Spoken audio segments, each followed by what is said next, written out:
Praise the lord. మన ప్రభువును ప్రియరక్షకుడైన యేసుక్రీస్తు నామంలో మీ అందరికీ నా హృదయపూర్వకమైన వందనాలు. దేవునికే సమస్త మహిమ కలుగునుగాక.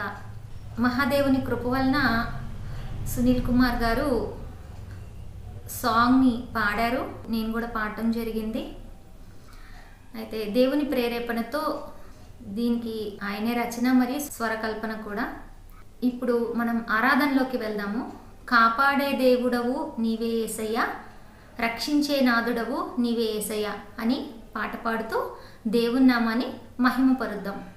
కాపాడే దేవుడవు నీవే యేసయ్యా, నన్ను రక్షించే నాదుడవు నీవే యేసయ్యా, నన్ను కాపాడే దేవుడవు నీవే యేసయ్యా, నన్ను రక్షించే నాదుడవు నీవే యేసయ్యా, నన్ను అడ్డదారులు తొక్కే నన్ను దారిలోకి తెచ్చావు, నీతి లేని వాణ్ణి దీర్ఘశాంతితో బ్రతికించావు. అడ్డదారులు తొక్కే నన్ను దారిలోకి తెచ్చావు, నీతి లేని వాణ్ణి దీర్ఘశాంతితో బ్రతికించావు. నన్ను కాపాడే దేవుడవు నీవే యేసయ్యా, నన్ను రక్షించే నాదుడవు నీవే యేసయ్యా, నన్ను విలువైన రక్షణను ఉచితంగా రాసావు, బలమైన ఆత్మను చెలిమిగా ఆలోచనగా ఇచ్చావు. విలువైన రక్షణను ఉచితంగా రాసావు, బలమైన ఆత్మను చెలిమిగా ఆలోచనగా ఇచ్చావు. నన్ను కాపాడే దేవుడవు నీవే యేసయ్యా, నన్ను రక్షించే నాదుడవు నీవే యేసయ్యా, నన్ను అజ్ఞానినైన నాకు జ్ఞానముగా మారావు, ఆత్మలను రక్షించే జాలరిగా మార్చావు. అజ్ఞానినైన నాకు జ్ఞానముగా మారావు, ఆత్మలను రక్షించే జాలరిగా మార్చావు. నన్ను కాపాడే దేవుడవు నీవే యేసయ్యా, నన్ను రక్షించే నాదుడవు నీవే యేసయ్యా, నన్ను అల్లారి చేసే నన్ను అగ్ని కణముగా మార్చావు, అంతరంగమందు ఆరని జ్వాలగా నిలిచావు. అల్లారి చేసే నన్ను అగ్ని కణముగా మార్చావు, అంతరంగమందు ఆరని జ్వాలగా నిలిచావు. కాపాడే దేవుడవు నీవే యేసయ్యా, నన్ను రక్షించే నాదుడవు నీవే యేసయ్యా, నన్ను కాపాడే దేవుడవు నీవే యేసయ్యా, నన్ను రక్షించే నాదుడవు నీవే యేసయ్యా, నన్ను. హల్లెలూయా. హల్లెలూయా. ఈరోజు మనం ధ్యానించుకోబోయే వర్తమానము ఆరాధన ఎలా చేయాలి. మనం చూసినట్టయితే ఆరాధన అనగానే మనకి ఎవరు గుర్తొస్తారంటే దావీదు గుర్తొస్తారు. దావీదు మహారాజు గుర్తొస్తాడు. అంటే దేవుణ్ణి ఎక్కువగా ప్రైజ్ చేస్తూ ఎక్కువగా మనం చూసినట్టయితే 150 కీర్తనలో సింహభాగము ఆయన రాశారు. అయితే ఆరాధన అంటే స్తుతించాలి. ఆయనతో మనం ఎలా అంటకట్టుబడ్డామో, ఎలా కనెక్ట్ అయ్యామో, ఆయన ఎంత గొప్పవాడో, ఆయన మన జీవితంలో చేసిన కార్యాలు కృతజ్ఞతార్పణల ద్వారా, స్తుతుల ద్వారా, స్తోత్రాల ద్వారా ఆయన మన యొక్క పాపములను ఎలా విమోచించాడో, ఆయన యొక్క గుణాతిశయాలను కీర్తిస్తూ మన యొక్క ఆత్మని పరిశుద్ధపరుచుకుంటూ ఆరాధన చేస్తూ ఉంటాం. భక్తులందరూ దేవుని ఆరాధించేవారే. ఆరాధించని వాళ్ళు ఉంటారంటే ఉండరు. మేబీ పబ్లిక్లో సాంగ్ పాడకపోయినా సరే తమ వ్యక్తిగతంగా ప్రార్థనలో కానీ పాటలు పాడని వాళ్ళంటూ ఎవ్వరూ ఉండరు. అలనాడు ఇశ్రాయేలు జనాంగం అంతా కూడా పాటలు పాడేవాళ్ళు. మిరియాము పాట పాడితే 30 లక్షల మంది కలిసి పాడారంటే ఎంత అభిషేకము అనేది అక్కడ ఉన్నదంటే ఒకసారి ఊహించుకోండి. అలాగే మనం పాట పాడేటప్పుడు ఎలాగ పాడాలి. ఆరాధన అంటే కేవలం పాట ద్వారా మాత్రమే కాదు. ఆరాధన అంటే సింగింగ్ ఓన్లీ కాదు. ఆరాధన అంటే ప్రైజింగ్ ఓన్లీ కాదు. ఆరాధన అంటే మన హృదయ అంతరంగము లోపల నుంచి దేవునితో మన సంబంధాన్ని మనము ఎలాగ వ్యక్తీకరిస్తున్నాము, అనేది ఒక పాట రూపంలో మనం తెలియచేస్తాము. మొదటగా ఆరాధించేటప్పుడు, స్తుతించేటప్పుడు, పాట పాడేటప్పుడు దేవుణ్ణి ఎలాగ కనెక్ట్ అవ్వాలి, హోలీ స్పిరిట్ గాడ్ని ఎలాగ కనెక్ట్ అవ్వాలి అనేది మనం చూసినట్టయితే, దావీదు పాట పాడేటప్పుడు, నాట్యం ఆడేటప్పుడు, ఆయన అభిషేకం పొందుకున్నప్పుడు ఆయన ఎలాగ మైమరిచిపోయి దేవుణ్ణి ఆరాధించాడు. ప్రాణాత్మ దేహాలతో మనం దేవుణ్ణి ఆరాధించాలి. ఆరాధన ఎలా చేయాలని బైబిల్లో ఎలా ఉంటుందంటే, దేవుడు ఆత్మ కనుక ఆయన్ని ఆరాధించేవారు ఆత్మతో సత్యముతో ఆరాధించాలి. ఆత్మతో ఆరాధించడం అంటే ఏంటి? ఎప్పుడైతే యేసుక్రీస్తుని రక్షకుడుగా నోటి ద్వారా ఒప్పుకొని హృదయమందు విశ్వాసం ఉంచి ఆయన సొంత రక్షకుడుగా నీవు అంగీకరించినప్పుడు దేవుడు నీకు పరిశుద్ధాత్మని ఇస్తాడు. దేవుడు ఎవరికైతే పరిశుద్ధాత్మని ఇస్తాడో వాళ్ళు మాత్రమే దేవుని హృదయమందు విశ్వసించి నోటితో ఒప్పుకుంటారు. ఈయన నా రక్షకుడని అందరి ముందు తెలియపరుస్తారు. ఆత్మతో, దేవుడు ఆత్మ కనుక మనం కూడా ఆత్మతో ఆయన ఆరాధించాలి. అంటే ట్రాన్స్పరెంట్గా మనం ఉండాలి.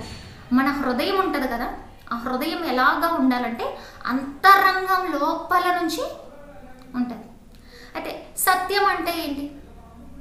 యేసయ్యమని చెప్పారు, నేనే మార్గము, నేనే జీవము, నేనే సత్యము. అంటే సత్యము. సత్యం అంటే యేసుక్రీస్తు. యేసుక్రీస్తు అంటే వాక్యము. అంటే దేవుని వాక్యాన్ని మనం నేర్చుకున్నప్పుడు, మన హృదయంలో పెట్టుకున్నప్పుడు, మన జీవితంలో దేవుని వాక్యానికి విరోధంగా ఏదైనా ఉన్నదేమోనని సరిచూసుకొని, అది మన జీవితం ఎలాగ ఉండాలంటే కేవలం ఒక పాట పాడి ఆరాధనలో చప్పట్లు కొట్టి దేవునిలో ఆత్మలో ఆనందించడం, ఆ పాట పాడినప్పుడు మాత్రమే ఆరాధన కాదు. కానీ మన జీవితకాలం అంతయు ప్రతిరోజు ప్రతిక్షణం యేసుక్రీస్తు అనగా దేవుని యొక్క వాక్యానికి విరోధముగా మనం ఎక్కడా తప్పిపోకుండా, దేవుడు మనల్ని ముందుగా ఎలాగ ప్రేమించాడో మన ప్రేమని కూడా దేవునికి చూపించులాగున ఆయన కట్టడలలో మనం నిలిచి ఉండి ఆయనకు బిడ్డలుగా, ఆయనకి పుత్రులుగా నిలిచి ఉండుటకు మనము చేసుకున్న నిబంధన. అది మన ప్రేమను వెల్లడిపరచుట. ఆరాధన అంటే పాట మాత్రమే కాదు, కానీ దేవుని వాక్యానికి విరోధముగా మనం ఎక్కడ జీవించకుండా దేవుడు చెప్పిన ఆజ్ఞలను అనుసరిస్తూ ఆయన్ని ప్రేమించాలి. నన్ను ప్రేమించువాడు నా ఆజ్ఞలను గాయకొంటాడు. అంటే ప్రతి క్షణం నువ్వు దేవుణ్ణి ఆరాధిస్తావు. అది బైబిల్ గ్రంథంలో ఉంది. మనం చూసినట్టయితే ఆదికాండము 22వ అధ్యాయము 5వ వచనాన్ని చదివినట్టయితే, తన పనివారితో మీరు గాడిదతో ఇక్కడనే ఉండుడి, నేనును ఈ చిన్నవాడును అక్కడికి వెళ్ళి దేవునికి మొక్కి మరల మీ యొద్దకు వచ్చేదమని చెప్పి, అబ్రహాము ఇస్సాకుని బలి ఇవ్వడానికి పర్వతం దగ్గరకు తీసుకెళ్ళి తన పని వాళ్ళతో ఏమని చెప్తాడంటే, నేను చిన్నవాడు దేవునికి మొక్కి మరలా వస్తాము, మీరు ఎక్కడనే ఉండండి అని చెప్పంటాడు. మనము దేవునికి మొక్కడం అనేది ఇంగ్లీష్ ట్రాన్స్లేషన్లో చూసినట్టయితే వర్షిపింగ్ గాడ్. దేవుని వర్షిప్ చేయడానికి వెళ్ళి మరలా వస్తామంటే మొక్కడం. ఆరాధించడం అంటే దేవునికి మొక్కడం. చాలామంది వర్షిప్కి అటెండ్ అవుతున్నాం చర్చ్లో అంటే ఏదో సాంగ్ సెషన్కి అనుకుంటారు, లేకపోతే ఆరాధనకి అటెండ్ అవ్వకపోయినా ఇంటి దగ్గర చేసుకుంటాము అని అనుకుంటారు. మనం ఇంటి దగ్గర చేసుకోవాలి, చర్చ్లో కూడా సమాజంగా కూడి దేవుని నామానికి మహిమ, దేవుని నామానికి చెందవలసిన ఘనత ఇవ్వాలి. మనం ఆరాధిస్తున్నామంటే దేవునికి మొక్కుతున్నాం. ఎలాగ ఆరాధిస్తున్నామంటే మన జీవితంలో దేవుని యొక్క సుగుణాలని మనము అద్దములో ప్రతిబింబింప చేయులాగున. 2 కొరింథీయులకు రాసిన పత్రిక 3వ అధ్యాయం 18వ వచనాన్ని చదివినట్టయితే, మనమందరమును ముసుకులేని ముఖముతో ప్రభు యొక్క మహిమను అద్దము వలె ప్రతిఫలింప చేయుచు మహిమ నుండి అధిక మహిమను పొందుచు ప్రభువుకు ఆత్మ చేత లేక ఆత్మయగు ప్రభువు చేత ఆ పోలికగానే మార్చబడుచున్నాము. యేసయ్య మన ముఖం మీద ప్రకాశిస్తుంటే, మన ముఖం ఒక అద్దం అనుకోండి, అద్దము వలె ప్రతిఫలింప చేస్తాం కదా.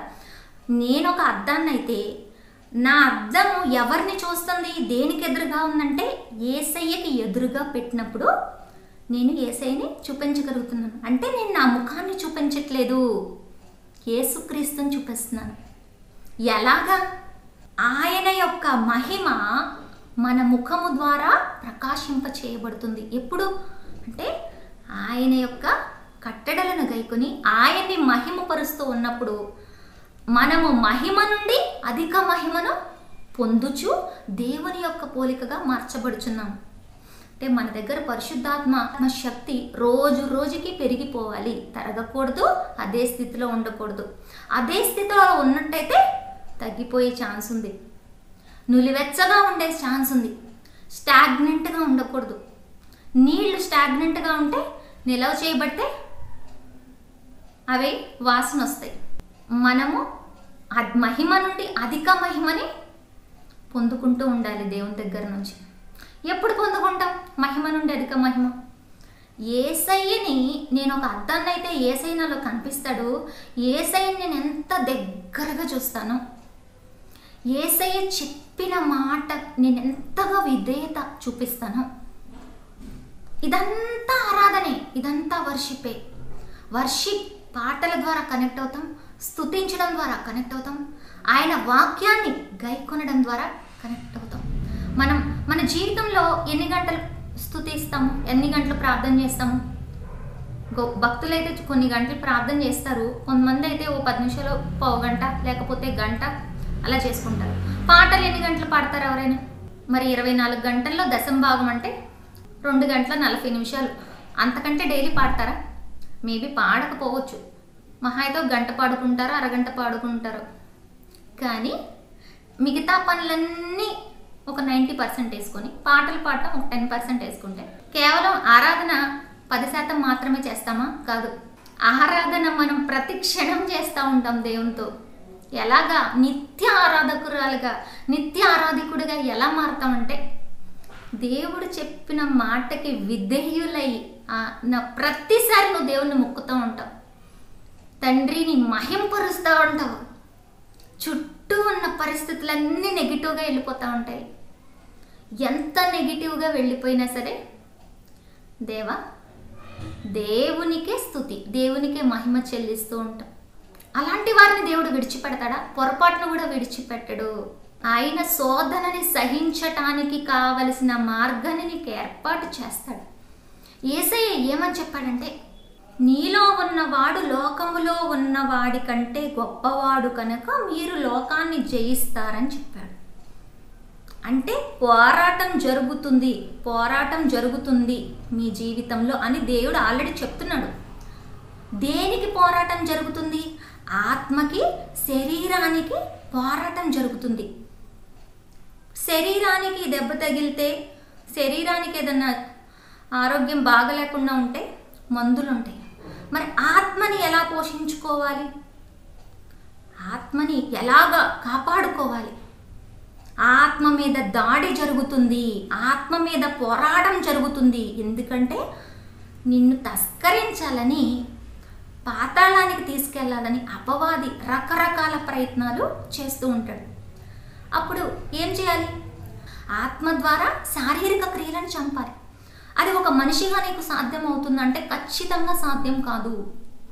దేవుని శక్తి లేకుండా కేవలం నీ యొక్క మనస్సాక్షితోనూ నీ హృదయంతో మాత్రమే నీవు దీన్ని జయించలేవు.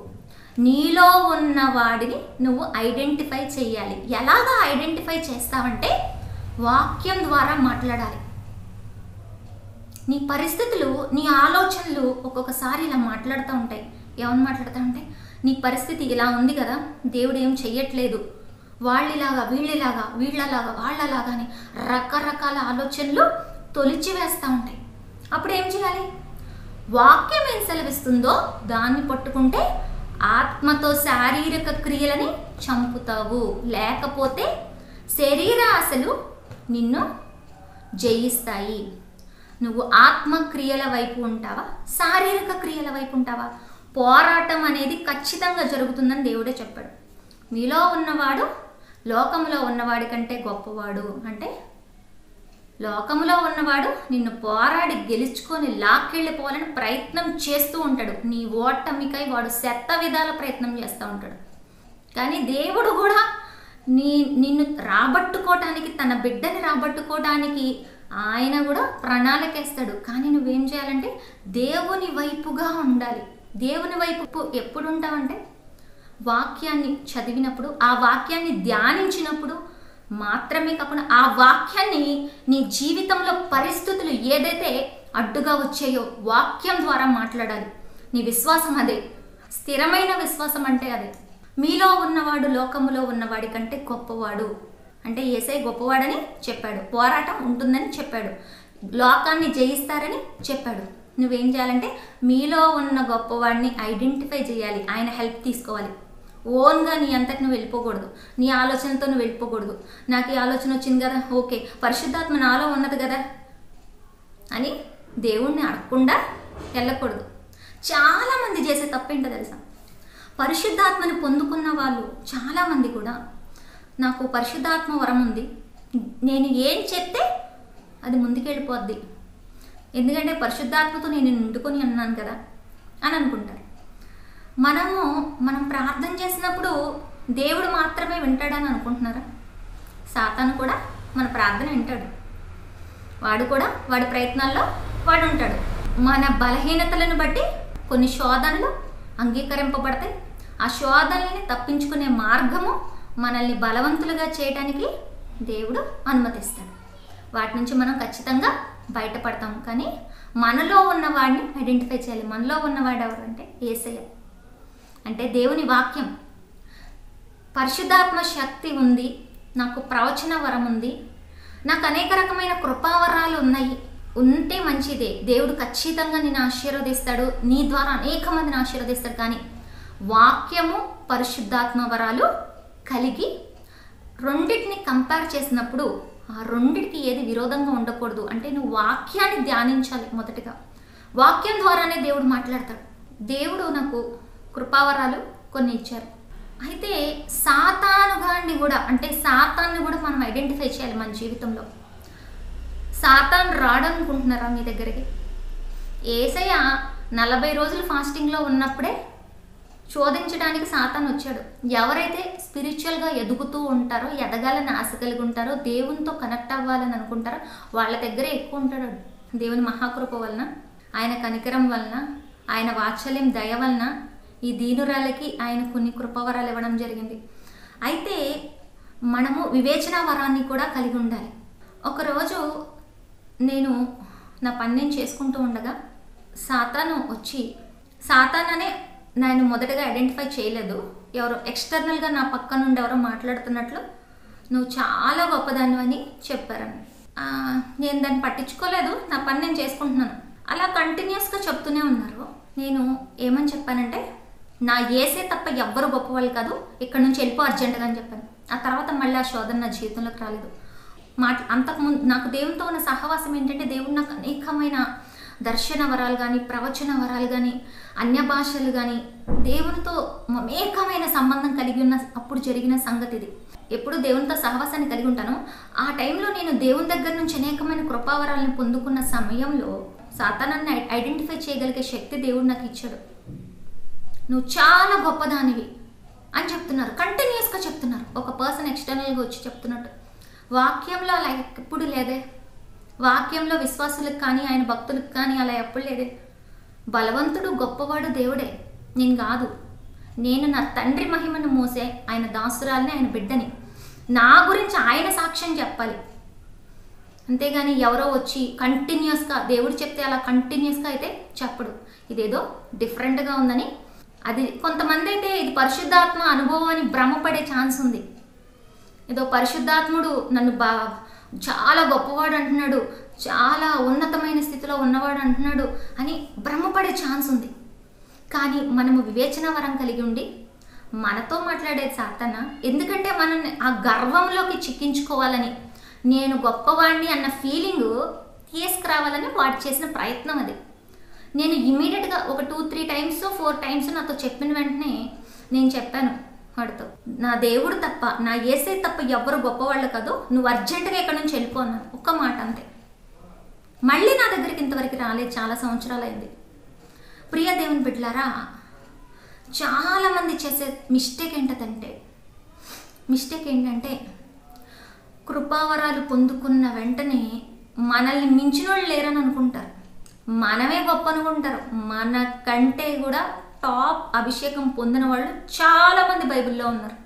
అది మనం ఎరగాలి. మనం ఏం చేయాలంటే, నీకు కృపావరాలు దేవుడు ఇచ్చాడు, దాన్ని బట్టి సంతోషించు. నీ సహోదరుని చూసి వాడికంటే నేను ఎక్కువ అని అనుకోకు, అది నువ్వు చేస్తున్న తప్పు. లేకపోతే వీళ్ళందరికంటే నేను ఎక్కువ అని అనుకోకు, అది నువ్వు చేస్తున్న తప్పు. అది హృదయంలోకే రానివ్వకూడదు ఆలోచన కూడా. ఎవడైతే గొప్పవాడై ఉండాలో వాడు అందరికీ సేవ చేయాలంట. అంటే వాడు అందరికీ అధికారం చేయాలని కాదు, వాడు అందరికీ సేవ చేయాలి. అలాగా దేవుని వాక్యపు మర్మములు ఉంటాయి మన జీవితంలో. చాలా విషయాల్లో దేవుని వాక్యం బోధిస్తూ ఉంటుంది. మన కృపావరాల్ని సాతాను అడ్డుగా చూపించి పరిశుద్ధాత్మలాగా భ్రమింపచేసి, మనకు తెలుస్తుంది ఇది పరిశుద్ధాత్మ నుంచి వచ్చిందా, దేవుని నుంచి వచ్చిందా, పరిశుద్ధాత్ముడు చూపించాడా, సాతాను ఏమన్నా గలిబిలి చేస్తున్నాడా అనేది మనకి ఎవరు చెప్తారంటే వాక్యం. దేవుని వాక్యాన్ని విడిచిపెట్టకూడదు. ఏదైనా సరే, మీకు ఒక కళ వచ్చినా, దర్శనం వచ్చినా, పిలుపు వచ్చినా, వాక్ వచ్చినా, అంతరంగంలో నుంచి దేవుడు మాట్లాడినా, అన్య భాషలు వచ్చినా, ఇంటర్ప్రిటేషన్ వచ్చినా, స్వస్థత వరాలు కలిగి ఉన్నా సరే కూడా ఖచ్చితంగా మీరు వాక్యంతో కంపేర్ చేసుకోవాల్సిందే. ఎక్కడైనా వాక్య విరోధంగా ఉన్నదా? ఎందుకంటే సాతానుడు అంత్య దినాల్లో ఏర్పరచుకున్న వారిని సైతం మోసపరచడానికి ప్రయత్నం చేస్తాడు. నేను ఎక్కువగా ఆరాధన చేసేదాన్ని నా బాల్యం నుంచి. అంటే నేను కన్సిస్టెంట్గా వర్షిప్ చేసేదాన్ని అని చెప్పలేను, ఎందుకంటే నేను నామకార్థమైన క్రైస్తవ కుటుంబాన్ని నుంచి వచ్చాను. నాకు దేవుడితో సాన్నిహిత్యం అనేది చిన్నప్పుడు చాలా తక్కువ. ఏదో పేరుకే క్రైస్తవులు, ఏదో పండగ అప్పుడు వెళ్ళే వాళ్ళము. ఎక్కువగా చదువు మీద ఫోకస్ పెట్టమని చెప్పేవాళ్ళు. Focus more on studies, apart from nothing, not even games playing అలాంటివి కూడా నా లైఫ్లో ఏమీ ఉండే కాదు, చాలా తక్కువ ఉండేవి. సో నాకు దేవుని గురించి చెప్పేవాళ్ళు కూడా ఎవరు ఉండేవాళ్ళు కాదు. మా గ్రాండ్ పేరెంట్స్ ఉన్నప్పుడు కొద్ది గొప్ప చెప్పేవాళ్ళు, వాళ్ళు కాలం చేసిన తర్వాత నాకు చెప్పేవాళ్ళు అనేవాళ్ళు ఎవరు లేరు. అయితే దేవుని గురించి నాకు చెప్పింది ఎవరు అంటే మనుషులు కాదు, దేవుడే నాకు ఇంట్రడ్యూస్ చేసుకున్నాడు.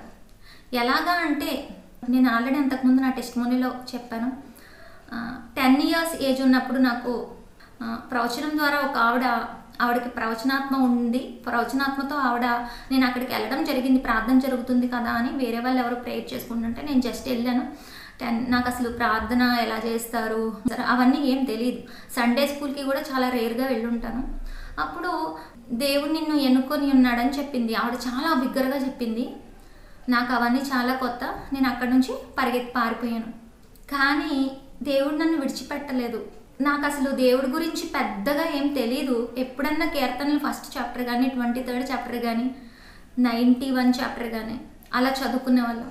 అది కూడా చాలా రేర్గా జరుగుతుంది, రెగ్యులర్గా జరగదు. నేను 17 సంవత్సరాల వయసు ఉన్నప్పుడు రక్షింపబడ్డాను. ఎప్పుడు ఆరాధన చేస్తూ ఉండేదాన్ని. అప్పటి నుంచి ఆ ఏజ్లో ఆరాధన ఎక్కువసేపు చేసేదాన్ని, గంటలు చేసేదాన్ని. ఆరాధనలో ఆనందాన్ని పొందేదాన్ని. ఆరాధనలో దేవుడు మాట్లాడుతూ ఉండేవాళ్ళు. ఆరాధనలో దర్శనాలు వస్తూ ఉండేవి. నాకు అది చాలా వింతగా, చాలా కొత్తగా అనిపించేది. మరి కన్నీటి ఆరాధన చేసేదాన్ని. అంటే నా హృదయంలో దుఃఖం ఉంటే ఆ దుఃఖమంతా దేవునికి చెప్పి ఎంతగా ఆనందం పొందేదాన్ని. నా హృదయం అంతా తేలికగా అయిపోయేది. ఆయన నా పట్ల ఎంతో ఫేవరబుల్గా ఉన్నాడని నేను ఎంతగానో సంతోషించేదాన్ని.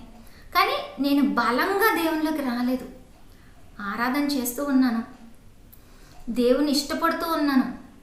కానీ కొన్ని సంవత్సరాల తర్వాత నేను దేవుళ్ళలోకి ఎలా వచ్చానంటే, నువ్వు ఏం చెప్తే అదే చేస్తాను, నీకు ఇష్టం లేదు నేను చేయను, అంత బలంగా దేవుని దగ్గరికి వచ్చాను. మనం చూసినట్టయితే మత్తయి సువార్త 20:20 జబదయి కుమారుల తల్లి తన కుమారులతో ఆయన యొద్దకు వచ్చి, అంటే యేసుక్రీస్తుల వారి యొద్దకు వచ్చి నమస్కారం చేసి ఒక మనవి చేయబోగా, ఇంగ్లీష్ ట్రాన్స్లేషన్లో వర్షిప్ చేశాను ఉంటుంది. యేసయ్యని వర్షిప్ చేసి ఆయనకి మొక్కి మనవి చేసుకోబోతుంది. అంటే ఆయన ఎవరు, ఆయన దేవుడని తెలుసుకొని ఆయనకి మనం మొక్కుతాం. మన జీవితం అంతా ఆరాధన సువాసనగా ఉండాలి. ఈ లూసిఫర్ యేసుక్రీస్తు వారిని ఏమని శోధించాడు? కొండ శిఖరం మీదకి తీసుకెళ్ళి లోకరాజ్యము వాటి మహిమను చూపించి, నువ్వు నాకు మొక్కితే నేను వీటిని నీకు ఇస్తానంటాడు. ఆయన సృష్టిని ఆయనకి తిరిగి ఇస్తానని చెప్పి మొక్కమని అడుగుతాడు. ఆరాధన అనేది ఒక పర్సన్, ఒక మనిషి చేసే హయ్యెస్ట్ రెస్పెక్ట్, హయ్యెస్ట్ లవ్ అనేది మనం ఆరాధనలో చూపించగలుగుతాం. అందుకే మనం వ్యక్తుల్ని ఆరాధించకూడదు. ఎప్పుడు మనుషుల ఆధారంగా ఉండకూడదు, మనుషుల్ని నమ్ముకోకూడదు, మనుషులే జీవితంగా ఉండకూడదు. దేవుడు ఆధారంగా ఉండి దేవుని నమ్ముకొని జరిగితే నీ జీవితంలో కార్యాలన్నీ సక్రమంగా జరిగేలాగా దేవుడు చేస్తాడు. లూసిఫర్ ఏంటంటే లూసిఫర్కి మొక్కలని వాడు చాలా ఆశపడుతున్నాడు. అవ్వ దగ్గరికి వెళ్ళి డైరెక్ట్గా లూసిఫర్ వేషంలో కనబడితే అవ్వ రానిస్తుందా? చెప్పించేస్తా అక్కడి నుంచి పారిపోద్ది. అలా అని అవ్వని మోసం చేసి సర్పం సపోర్ట్ తీసుకొని ఏదో చేయగలిగాడు. ఆదాము యొక్క మహిమని దొంగతనం చేశాడు. ఎందుకు? వాడికి మహిమ కావాలి, దేవుని మహిమ కావాలి. వాడేం సృష్టించలేదు, వాడు దొంగతనం చేసేవాడు. ఆదాం నుంచి దొంగతనం చేశాడు. మళ్ళీ అదే మహిమతో దేవుడినే మొక్కమని అడుగుతున్నాడు, యేసయ్యని మొక్కమని అడుగుతాడు. ఎందుకంటే ఒక మనిషి హయ్యెస్ట్ లవ్, హయ్యెస్ట్ రివరెన్స్ని చూపించేది, హయ్యెస్ట్ రెస్పెక్ట్ని చూపించేది ఆరాధన ద్వారా మాత్రమే. మనం చూసినట్టయితే ఆరాధన అంటే విధేయత, ఆరాధన అంటే మన హృదయాంతరంగంలో నుంచి వచ్చే పరిశుద్ధత. మనం బైబిల్ గ్రంథంలో చూసినట్టయితే మన తండ్రి పరిశుద్ధుడు కనుక ఆయన బిడ్డలు కూడా పరిశుద్ధులుగా ఉండాలని ఆయన కోరుతున్నాడు. కానీ మనుషులు ఎవరైనా పరిశుద్ధులా అంటే కాదు. పరిశుద్ధులుగా ఉండండి, మార్చుకోండి, యేసేలాగా ఉండండి అంటాడు. మనిషి ఎవరు పరిశుద్ధుడు కాదు. మనం పరిశుద్ధంగా ఉండాలంటే ప్రతిసారి ఆయన రక్తాన్ని ఆశ్రయించాలి. ఆయన రక్త బలాన్ని, పునరుద్ధాన బలాన్ని మన మీద యేసయ్య రక్త బలం, శిలువ రక్తం అనేది ఉండాలి. ఆత్మ మనలో ఉండాలి. కొంతమంది పరిశుద్ధాత్మను దుఃఖపరుస్తారు, బ్యాడ్గా ట్రీట్ చేస్తారు. ఎలాంటి వాళ్ళంటే పరిశుద్ధాత్మను పొందుకున్న వాళ్ళే, దేవుని నమ్మిన వాళ్ళే, దేవుని వాక్యం తెలిసిన వాళ్ళే. దేవుడికి ఇష్టం లేని చేస్తే పరిశుద్ధాత్ముడు దుఃఖపడతాడు. దుఃఖపరచకూడదు. మనం దేవుని ఇంటిని, మన దేహము దేవుని యొక్క దేవాలయం కనుక పరిశుద్ధాత్మను మనం దుఃఖపరచకూడదు. దేవుణ్ణి సంతోష పెట్టాలి. ఆయన తన ఆనంద ప్రవాహంలో ఉంది మనకి తాగిస్తున్నాడు. అంటే మనకి తీయటి స్వీట్ తింటే ఎలా ఉంటుంది, తేనె తింటే ఎలా ఉంటుంది, తీయగా కమ్మగా హాయిగా ఉంటుంది కదా. అలాగే దేవుని యొక్క ఆనంద ప్రవాహం అనేది మనకు వస్తే మన హృదయంలో ఎంత సంతోషం ఉంటుంది, అంత సంతోషాన్ని యేసయ్య మనకి ఇస్తాడు. అది ఆరాధన. మన జీవితమే ఒక ఆరాధన దేవునికి. యుద్ధం యెహోవాదే అంటారు. యుద్ధం యెహోవాదే అంటే మన పక్షంగా యుద్ధం చేసేది ఎవరు? యెహోవాదే అని డిక్లేర్ చేస్తూ ఉంటారు వార్ఫేర్లో. మరి యెహోవాను ఆశ్రయించి ఉన్నారా? ఎరికో గోడల చుట్టూ 6 సార్లు తిరిగి 7వసారి బోర్లోదమంటే చూసే వాళ్ళకి కొంచెం వింతగా, అంటే నమ్మని వాళ్ళకి, ఈ లోకపరమైన మనుషులు ఉంటారు కదా, ప్రాక్టికల్ పీపులే లోకపరమైన మనుషులు. అంటే వాళ్ళకి విశ్వాసం ఉండదు, ఉన్న అంతంత మాత్రమే, వేరు లోతు ఉండదు. వాళ్ళు ఎప్పుడైనా వాళ్ళ హృదయాన్ని దేవునికి అప్పగించుకుంటే వాళ్ళు చూడగలుగుతారు ఆ కార్యాలు. హృదయాన్ని అప్పగించుకోకపోతే ఆ కార్యాలు చూడలేరు కదా. వాళ్ళకి ఆ యొక్క రుచి తెలీదు. దేవుని కార్యం అనేది ఎంత మహిమకరంగా ఉంటుందో వాళ్ళు అనుభవించకుండా ఈ ప్రాక్టికల్ పీపుల్ ఏం చేస్తారంటే చెయ్యరు. కానీ ఎరుకో గోడలు ఎలా కూలిపోయాయంటే దేవుడు కూల చేస్తాడు. మన జీవితంలో ఏదైనా అడ్డులున్నా సరే, ఎంత పెద్ద గోడ అయినా సరే యేసుక్రీస్తు నామములో కూలిపోతుంది. బైబిల్ గ్రంథంలో వాక్యం గురించి ఎందుకు ఇంత ప్రాముఖ్యత చెప్తున్నానంటే, భయపడకూడదు అని చాలాసార్లు బైబిల్ గ్రంథంలో ఉంటుంది. ఎందుకు అన్నిసార్లు ఉంటుందంటే, మనిషి అన్నిసార్లు భయపడతాడని దేవుడికి తెలుసు. తల్లికి తెలుస్తుంది పిల్లవాడికి ఎప్పుడెప్పుడు ఆహారం పెట్టాలి, ఏ టైంలో తింటాడు, ఎంత తినగలుగుతాడు, ఎంత వాడికి ఎగటేస్తుంది, ఎంత తింటే వదిలేస్తాడు, ఏది వదిలేస్తాడు. తల్లికి తెలుస్తుంది కదా, ఎప్పుడు ఆకలేస్తుందో కూడా తెలుస్తుంది కదా. అలాగే ఏమేం కావాలో, పిల్లవాడు ఎప్పుడు భయపడతాడో కూడా తల్లికి తెలుస్తుంది. మరి దేవుడికి తెలీదా? నువ్వు ఎప్పుడు భయపడతావో ఆయనకు తెలుసు, నువ్వు ఎప్పుడు వణుకుతావో తెలుసు, నువ్వు విశ్వాస జీవితంలో అటు ఇటు ఉంటావో తెలుసు. అందుకే అంటాడు, నీ విశ్వాసాన్ని దృఢపరచడానికే ఆయన వాక్యాన్ని ఇచ్చాడు. నీ విశ్వాసాన్ని దృఢపరచడానికి ఆయన వాక్యాన్ని నువ్వేం చేస్తున్నావు? చదువుతున్నావా? ధ్యానిస్తున్నావు? పోనీ నీ కాన్సన్ట్రేషన్ ఏకాగ్రత కుదరట్లేదా? కనీసం వాక్యాన్ని వినటం వలన విశ్వాసం కలుగుతుంది కదా. పోరాటం జరుగుతుంది, జయం వస్తుంది అంటే పోరాటం జరుగుతుంది. దేవుణ్ణి పిలవాలి కదా యుద్ధరంగంలోకి. పరిశుద్ధాత్మ దేవుణ్ణి ప్రతిసారి ఆశ్రయించాలి. ఒక్కసారి ఆశ్రయిస్తే సరిపోదుగా. నేను అన్య భాషలు మాట్లాడుతున్నాను, నాకు ఎంత గ్రేట్ హిస్టరీ ఉందే, నాకు ఇది ఉందే, దేవుడు మాట్లాడతాడంటే ఆ గిఫ్ట్స్ ఆపరేషన్ని దేవుడు తీసేయడు. నువ్వు మరలా సమాధాన పడితే దేవుడు ఇస్తూనే ఉంటాడు. కానీ నువ్వు పరిశుద్ధాత్మ సహవాసం అనేది లేకుండా ముందుకెళ్ళినట్టయితే అపవాదిని బలహీనతల ద్వారా ఎంటర్ అవుతాడు. నీకు సర్వాంగ కవచం ఉందా? యుద్ధోపకరణాలు ఉన్నాయా? అన్నీ దేవుడిచ్చినవి ఉన్నా సరే నీకు పరిశుద్ధాత్మ మీలో ఉన్నవాడు గొప్పవాడు కనుక ఆ మీలో ఉన్నవాడిని అంటే ఆ వాక్యం ఎప్పుడు అప్లై చేయాలని తెలుస్తుంది. ఒక్కొక్కసారి దేవుడు ఏం చెప్తాడంటే దుష్టులకి దూరంగా పారిపోమని చెప్తాడు. ఒక్కోసారి దుష్టుని ఎదిరించమని చెప్తాడు, అపవాదిని ఎదిరించడం చెప్తాడు. అంటే ఎప్పుడేం చేయాలి, ఎప్పుడేం చేయాలనేది కూడా దేవుడే మనకి జ్ఞానం ఇస్తాడు. కనుక దేవుని ఆశ్రయించాలి. నేను ఆరాధన ఎక్కువగా చేస్తూ ఉండేదాన్ని, వాక్యం తక్కువగా చదివేదాన్ని. అంటే 1 చాప్టర్ 2 చాప్టర్స్ అలా చదివేదాన్ని, చాలా తక్కువ. కానీ దేవుడు నాతో మాట్లాడినప్పుడు నాకు ఒక టాస్క్ ఇచ్చారు, డైలీ 20 చాప్టర్స్ చదవమని. డైలీ 20 చాప్టర్స్ అంటే 10 చాప్టర్స్ అదే రోజు చదివి అదే రోజు 10 చాప్టర్స్ మళ్ళీ రివైజ్ చేయమని చెప్పారు, ధ్యానించమని చెప్పారు. అంటే నేను బలహీనత కలిగి ఉన్నాను, వాక్యం చదువుట యందు బలహీనత కలిగి ఉంటే పరిశుద్ధాత్మ దేవుడు నన్ను ఏమని ప్రేరేపించాడంటే 20 చాప్టర్స్ డైలీ చదవమని.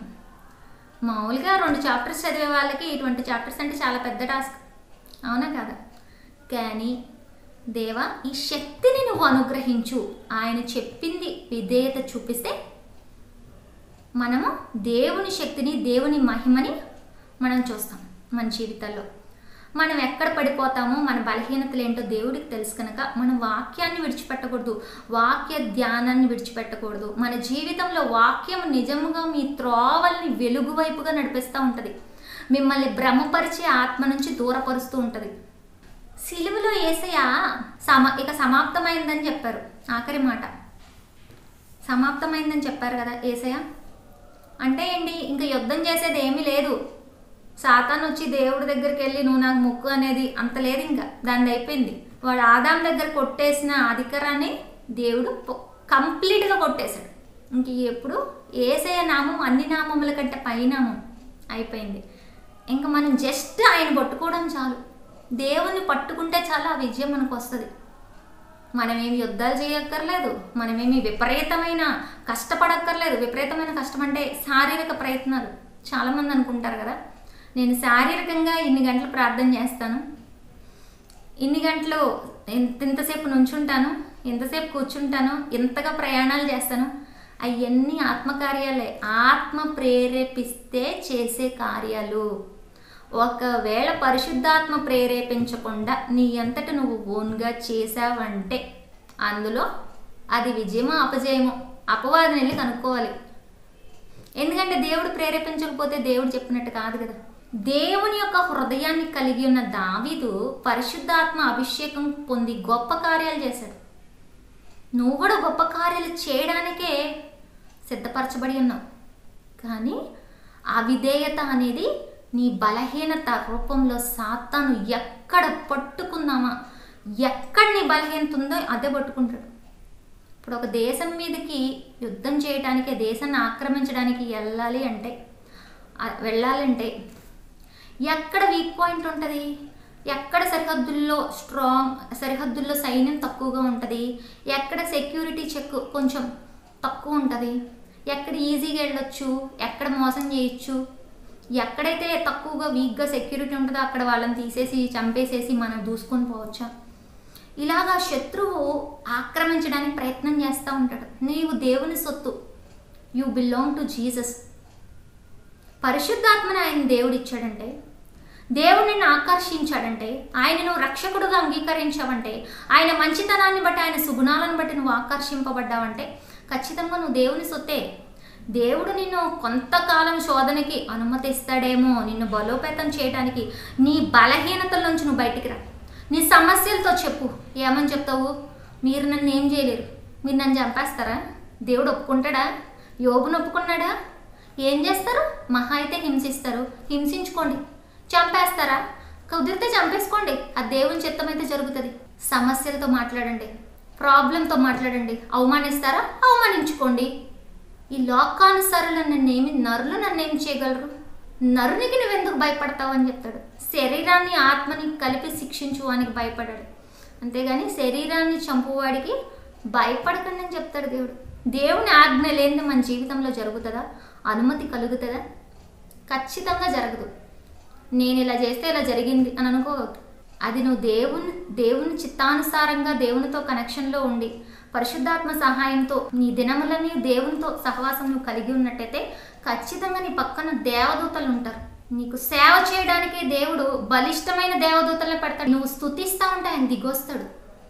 నువ్వు కన్నీరు కారుస్తూ ఉంటే విడిచిపెడతాడు అనుకున్నావా? సొదొమ గొమొర్రాను నాశనం చేయడానికే ఒకసారి అంత పాపాత్ములుగా ఉన్నప్పుడే వెళ్ళి చూసి వస్తాడు. ఏంటా వీళ్ళు ఎంత పాపం చేశారా అని చూడటానికి దేవుడు వస్తాడు. తన ప్రియమైన బిడ్డ, తను అంగీకరించిన బిడ్డని నిన్ను చూడటానికి దేవుడు రాడనుకుంటున్నావా? నీ జీవితం ఒక ఆరాధనగా మారాలి. నువ్వు అనేకులకు వెలుగుగా ఉండాలి. నీవు అనేకులకు మాదిరిగా ఉండాలి. నువ్వు అనేకులకు ఉప్పువలే ఉండాలి. నువ్వు అనేకులకు ఆశీర్వాదకారకంగా ఉండాలి. అందుకే దేవుడు నిన్ను సరిచేస్తూ ఉంటాడు. సహవాసంలో ఉండాలి. దేవుని యొక్క వాక్యాన్ని ధ్యానిస్తూ ఉండాలి. దేవుని యొక్క వాక్యాన్ని అక్షర రూపంగా కాదు కానీ ఆత్మపూర్వకంగా ధ్యానించాలి. ఆయన వాక్యం సెలవిస్తుంది, తల్లైనా తన బిడ్డల్ని మరుస్తుందేమో కానీ నేను నిన్ను మరవను. నేను నా అరచేతుల మీదే, చూడు నా అరచేతుల మీదే నేను నిన్ను చెక్కి ఉన్నాను. నీ ప్రాకారములు నిత్యము నా ఎదుటై ఉన్నవి. అరచేతుల్లో ఎవరు చెక్కుకుంటారండి? ఈ లోకపరమైన టాటూస్ అవి కూడా ఆపరేషన్స్, సర్జరీస్ చేస్తే పోతాయి. కానీ దేవుడు దేవుడు ఈ వొకాబ్ ఎందుకు వాడాడంటే మనుషుల్ని ఎంత గాఢంగా ఆయన ప్రేమించాడో చెప్పడానికి ఈ వొకాబ్ వాడాడు. అరచేతుల్లో చెక్కుకోవడం అంటే నా చేతుల్లోనే నువ్వు ఉన్నావు, నువ్వు కన్సిడర్ చేయబడి ఉంటావు, నువ్వు విడిచిపెట్టబడి ఉండవు. ఆయన నిన్ను చూస్తూ ఉంటాడు. నీ గుమ్మములు, నీ గోడలు అన్నీ, నీ ప్రాకారాలన్నీ ఆయన ఎదుటే ఉన్నాయి. ఆయన కళ్ళ ముందు ఉన్నాయంట, దూరంగా కూడా లేవు. నా చేతులు అంటే చేతులు అనేవి చాలా ఇంపార్టెంట్ కదా. అంత ఇంపార్టెన్స్ నీ దేవుడు ఇస్తున్నాడు. అంత దేవాతి దేవుడు ప్రేమిస్తూ ఉంటుంటే ఆయన చెప్పిన మంచిని, ఆయన చెప్పిన ఆజ్ఞల్ని ఆయన హృదయంలో పెట్టుకొని ఆయన ఆరాధన చేస్తే నీ జీవితమే అనేకులకు ఆశీర్వాదకరంగా ఉంటుంది. నీకే కాదు, నువ్వు దేవుని కొరకు సైన్యాన్ని సమకూరుస్తావు, దేవునితో కలిసి సమకూరుస్తావు. అందుకే నువ్వు పిలువబడ్డావు నా ప్రియ దేవుని బిడ్డ. నీవు అందుకే పిలువబడ్డావు. నీ జీవితము నిత్య ఆరాధికుడిగా, నిత్య ఆరాధికురాలుగా, నిత్యము యేసు యొక్క పరిమళం వెదజల్లే వ్యక్తిగా నీవు ఉండాలి. ఎప్పుడు మొక్కుతూ ఉండాలి. ఎలాగా? శారీరకంగా కాదు, నువ్వు చేసే ప్రతి పని ద్వారా దేవుణ్ణి మొక్కుతూ ఉండాలి. నువ్వు వెళ్ళకూడని ప్రదేశానికి వెళ్ళకుండా దేవుణ్ణి మొక్కు. నువ్వు మాట్లాడకుండా దేవుణ్ణి మొక్కు. నువ్వు కన్నీరు కారుస్తూ ఇతరుల కోసం ప్రార్థించు. నిన్ను హింసించే వారి కోసం కూడా ప్రార్థించు. ఇది కొంచెం కఠినమైనదే కానీ నా జీవితంలో నేను ఎక్స్పీరియన్స్ చేశాను. నన్ను బాధ పెట్టే వాళ్ళ గురించి కూడా నేను ప్రార్థన చేశాను. ఎంత సంతోషం ఉంటుందో తెలుసా అప్పుడు హృదయంలో. మనల్ని హింసించే వారి గురించి ప్రార్థన చేసినప్పుడు, వాళ్ళని ఆశీర్వదించిన దేవా, వారిని క్షమించి వారిని ఆశీర్వదించు తండ్రి, వారిని తప్పించు, వారికి నీ మార్గం తెలియజేయి, వారిని శిక్షించొద్దని ప్రార్థన చేసినప్పుడు ఆ హృదయంలో ఎంత సంతోషం ఉంటుందో తెలుసా. ఆ క్షమాపణ లేదు అంటే పరిశుద్ధాత్మ దేవుడు నీలో పనిచేయట్లేదు. ఆ ఆనందం, ఆ జాయ్, పట్టజాలనంత ఆనందం వస్తుంది ఆ టైంలో. పరిశుద్ధాత్ముడు నీతో ఒప్పింపజేసేది అదే. ఆయన వాక్యాన్ని చదివినప్పుడు, ఆయన వాక్యాన్ని ధ్యానించినప్పుడు నువ్వేమైనా తప్పిపోయినా సరే ఆయన ఒప్పింపజేస్తూ ఉంటాడు. ప్రియ దేవుని బిడ్డలారా, మీరందరూ నిత్య ఆరాధికులుగా మారాలని దేవుని యొక్క ఆకాంక్ష ఉన్నది. అయితే నేను చేసిన ప్రార్థన మీరు కూడా ఏకీభవించండి. దేవుని యొక్క అద్భుతమైన కార్యాలు మీ జీవితంలో చూస్తారు. ఎందుకనగా ఇది దేవాది దేవుడు ప్రేరేపించి ఇచ్చిన మెసేజ్ కాబట్టి ఆయన ఆకర్షణాత్మకి ఎవరైతే లొంగుతారో ఆ ఆకర్షణాత్మ ద్వారా మహిమ కార్యాలు జరుగుతాయి మీ జీవితంలో. నా మాటలు ఒట్టి మాటలు కానీ నా మాటల్లోని దేవుని మాధుర్యము ప్రసాదించింది యేసుక్రీస్తుల వారు. ఆయన ఆనంద ప్రవాహంలో మీకు తాగిస్తున్నాడు. కనుక ఈ ప్రార్థన చేయండి. నా దేవా నీకు స్తోత్రమయ్యా, మహాదేవుడైన నా ప్రియ పరలోకపు తండ్రి, ఈ వాక్యాన్ని ఎవరెవరైతే వింటున్నారో వారి హృదయాలకి తాకుతుందో, ఎవరైతే నిత్య ఆరాధకులుగా మారాలని వారి కన్ఫెషన్ తీసుకుంటున్నారో యేసు పరిశుద్ధ నామములో వారి హృదయాల్ని తాకి వారి రోగాన్ని, వ్యాధిని, మలినాన్ని, చీకటిని వారికి నీకు ఇష్టం లేని ఎంత యేసు పరిశుద్ధ నామములో తొలగించి వారికి పూర్ణంగా ఆత్మకు, శరీరానికి నీ యొక్క స్వస్థతను ప్రకటించమని వేడుకొంచున్నాను తండ్రి. నీకు స్తోత్రం. నీ స్వస్థతని కలగజేయమని అడుగుచున్నా యేసయ్యా. నీకు స్తోత్రాలయ్యా. అయ్యా ప్రభు, ఎవరైతే ప్రభు అంగీకరిస్తున్నారో ఇంక ఎన్నడూ పాపము జోలికి వెళ్ళమని, ఇంక ఎన్నడూ నీకు విరోధముగా ఉండకుండా ఎవరైతే ప్రభు తండ్రి నేను నిర్ణయం తీసుకుంటున్నారో వారందరినీ తాకండి ప్రభు. వారి కన్నీటిని దృష్టించండి నా తండ్రి యేసయ్యా. వారి కన్నీటి యొక్క బాష్ప బిందువులని ప్రభు నీవు లెక్క పెడతానని చెప్పావు కదా ప్రభు. నీకు స్తోత్రాలయ్యా. ప్రతి కన్నీటి చుక్కకి సమాధానాన్ని కలగజేయమని అడుగుచున్న యేసు నామంలో ఇప్పుడే నీ ఆత్మ దిగి వచ్చి వారిని పట్టుకొనగా యేసు పరిశుద్ధంలో ఆయా ఏకీభవించిన వారి స్వస్థత గురించి ప్రార్థిస్తున్న, ఏకీభవించిన వారి హృదయంలో నెమ్మది గురించి ప్రార్థిస్తున్న, అయా నీ వాక్యాన్ని ధ్యానించే జ్ఞానాన్ని వారికి కలగజే, ఆయా పరిస్థితులను ఎదిరించే శక్తిని కలగజే నా తండ్రి యేసయ్యా. నేను చేసిన ప్రతి పనిలో, అయా వీళ్ళు చేసిన ప్రతి పనిలో నీవు తోడుగా ఉండి నీ మహిమ కార్యాలు అయా మా జీవితంలో చూసి నిన్ను స్తుతించి నిన్ను కీర్తించి నీ నామమును ప్రభా లోకమంతటా వివరించే భాగ్యమును ప్రభా నీ యొక్క సంఘమంతటికి కలగజేయమని నజరేయుడైన యేసుక్రీస్తు అతి పరిశుద్ధమైన నామములో ప్రార్థించడికి వేడుకొనుచున్న ప్రియ పరలోకపు తండ్రి. ఆమేన్. Praise the lord and God bless you.